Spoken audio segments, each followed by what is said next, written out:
I'll bet that you want to be successful. In fact, I will also wager that you have spent a lot of times asking yourself the question, how can I be successful? What is success? How can I achieve the dreams that I have within myself? And I just want to begin this talk by congratulating you, because if those are questions you've asked, if those are thoughts that you have gone through your mind, I want you to know that you have probably within you a restlessness and a potential that says to me that you have not yet achieved your maximum success. You have not yet probably arrived to your greatest potential. If when the alarm clock goes off in the morning and you ain't happy about it, you ain't doing what you want. If your job makes you sick to go to, if you're unhappy with waking up to go to where you gotta go, it's because you ain't living in your guilt. What burns in your heart is important for you to pay attention to, because it never goes away. That's why people wake up in a rut. See, you hate waking up because you're waking up and you don't know the reason. You're waking up and you don't have no design in mind. Once you live in your purpose, when you discover your gift, you can't wait to wake up. Please understand, pay very close attention to the thing that makes you happy. All of you are gifted at something. The problem is, you keep wanting your gift to be what somebody else's gift is. Identify your own gift, because you already have it. You have something that you brought to the universe.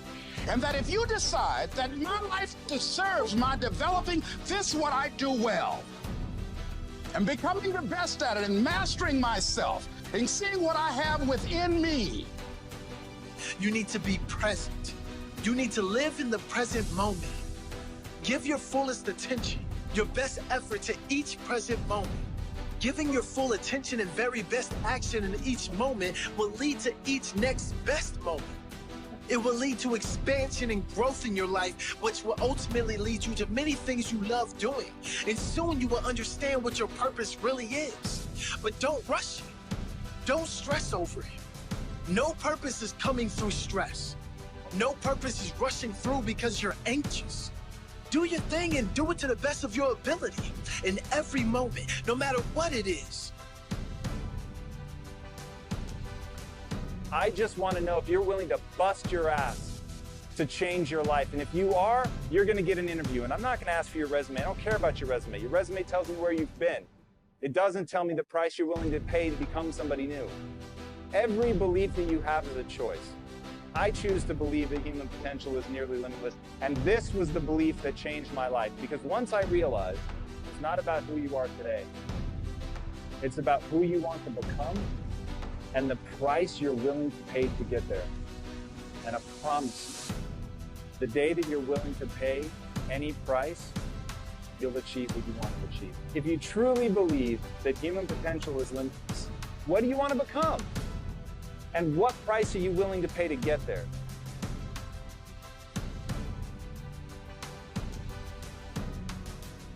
Somebody talks about good health and you're stirred. Right. You need to get a book on nutrition. Get the book before the idea passes and before the emotion gets cold. Go for the book. Start the library. Start the process. Fall on the floor. Do some push-ups. Action. Got to take action. Otherwise, the wisdom is wasted. Otherwise, the emotion soon passes. Unless you put it into a disciplined activity. Capture it. Discipline is called how to capture the emotion and how to capture the wisdom and translate it into equity. Discipline. Now, here's what's important about discipline. All disciplines affect each other. In fact, here's a good philosophical phrase. Everything affects everything. Nothing stands alone.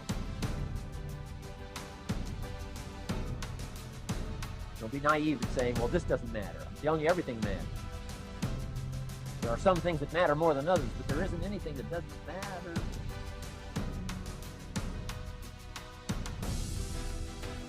We all pity the man who says, well, this is the only place I let down. Not true. Key to take home. Every letdown affects the rest of your performance. Every letdown affects the rest.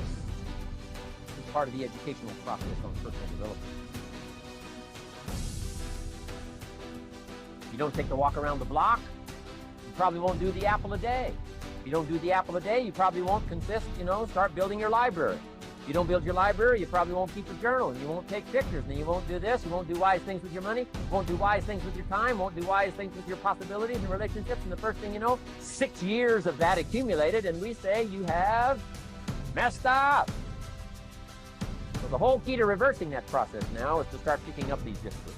Now here's the positive side. Every new discipline affects the rest of your disciplines. Every new one affects the rest. That's why action is so important. The least action, the smallest action. Take it. Because when you start accomplishing and the value starts to return from that one action, it'll inspire you to do the next one and the next one and the next one. You start walking around the block, it'll inspire you to get an apple. Get an apple, it'll inspire you to get a book. Get a book, it'll inspire you to get a journal. Get a journal, it'll inspire you to grow, develop some skills. All disciplines affect each other. Every lack affects the rest. Every new affects the rest. The key is to diminish the lack, set up the new, and you've started a whole new life process.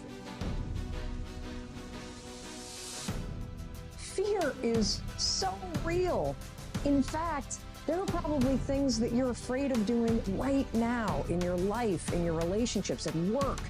And the fact that you're afraid, that's robbing you of all of the experiences that you want to have in your life. I mean, if you're afraid to fly, that's going to limit your ability to travel and see the world or go visit friends. If you're afraid of public speaking, that's going to really limit your ability to express yourself and share your ideas. If you're afraid of talking to your boss or asking... I had no technology growing up. Nothing.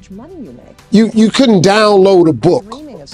You had to go to the library, go to the card catalog, pull it open, find the book, find the number, go get on the elevator, go to the row, find the number book, get the book, and hope somebody ain't told a page out that you want to read. That's what it used to be. When my mom and them finally got the money together to help us educate ourselves, they bought an encyclopedia set, Britannica, Funkin' Wagner, and everything you wanted to know was in that encyclopedia, and that's all you could know. If you want to look up something about elephant, and they had 2 pages on elephants, that was what you knew about an elephant. Y'all got Google. You can Google anything. You all have stuff at your fingertips that can make you great. But if you could combine your technology with your parents and your grandparents' work ethic, you could be rich. You could be rich, man. But you cannot erase the work ethic in a debate. I thought, man, I'm finally sitting with one of my sons having a healthy debate.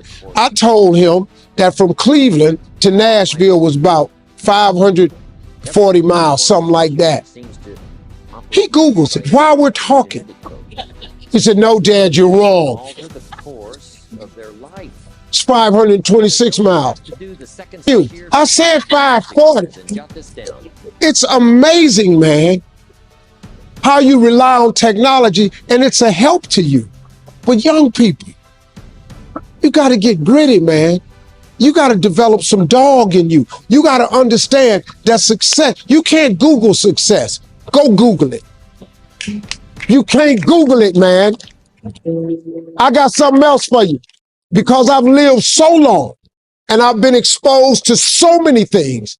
I've seen stuff hopefully you'll never see. And I've seen some things I hope one day you do see. But go Google exposure. It ain't gonna take you nowhere. I've been around the world, man, because I've traveled it.